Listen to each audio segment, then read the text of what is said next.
Viewers, ये देखें आलू गोश्त की हांडी मेरी बन के रेडी हो चुकी है। देखें माशाल्लाह से इसकी लुक कितनी अच्छी आई है और ये बन के बहुत ही मज़ेदार बना है।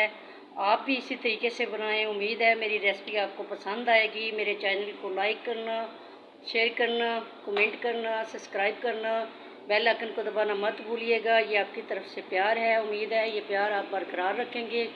तो ये देखें माशाल्लाह से ये बच्चे बड़े सभी शौक़ से खाते हैं। मेरे घर की ये सबसे फेवरेट डिश है। आलू और चिकन, मटन और आलू, बीफ और आलू, तकरीबन हर गोश्त में आलू जो है ये मेरे घर की सबसे बेस्ट डिश है। मेरे बच्चे इसको बड़े शौक़ से खाते हैं। तो उम्मीद है आप भी इसको लाइक करेंगे।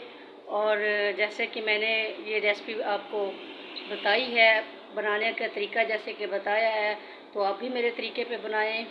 ये आपकी तरफ से प्यार है जो कि आप एक दूसरे की बात को मानते हैं।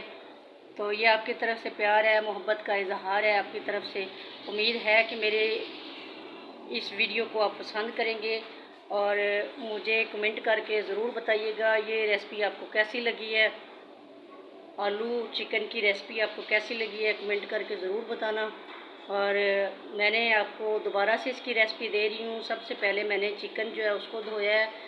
आलू जो है उनको मैंने साबुत बगैर छीले के धो के फिर उनको छीला है। छील के उनको काट के उनको नमक लगा के पानी के अंदर रखा है थोड़ी देर के लिए। इसके बाद वो वाला पानी मैंने गिरा दिया है नमक वाला, और आलूओं को दोबारा से धो के मैंने ड्राई किया है।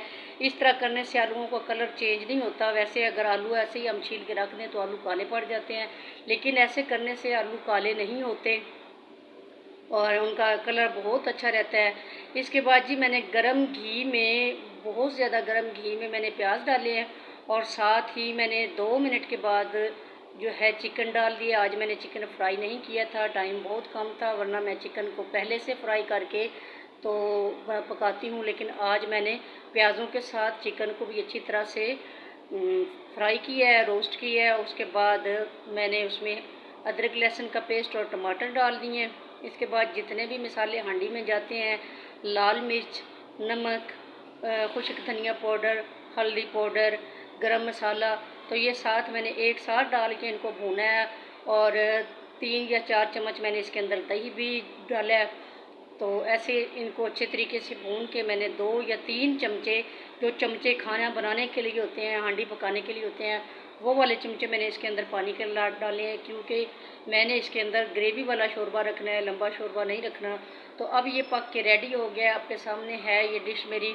तो उम्मीद है आपको पसंद आएगी।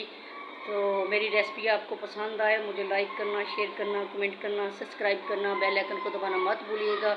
ये आपकी तरफ से प्यार है। अल्लाह हाफिज़।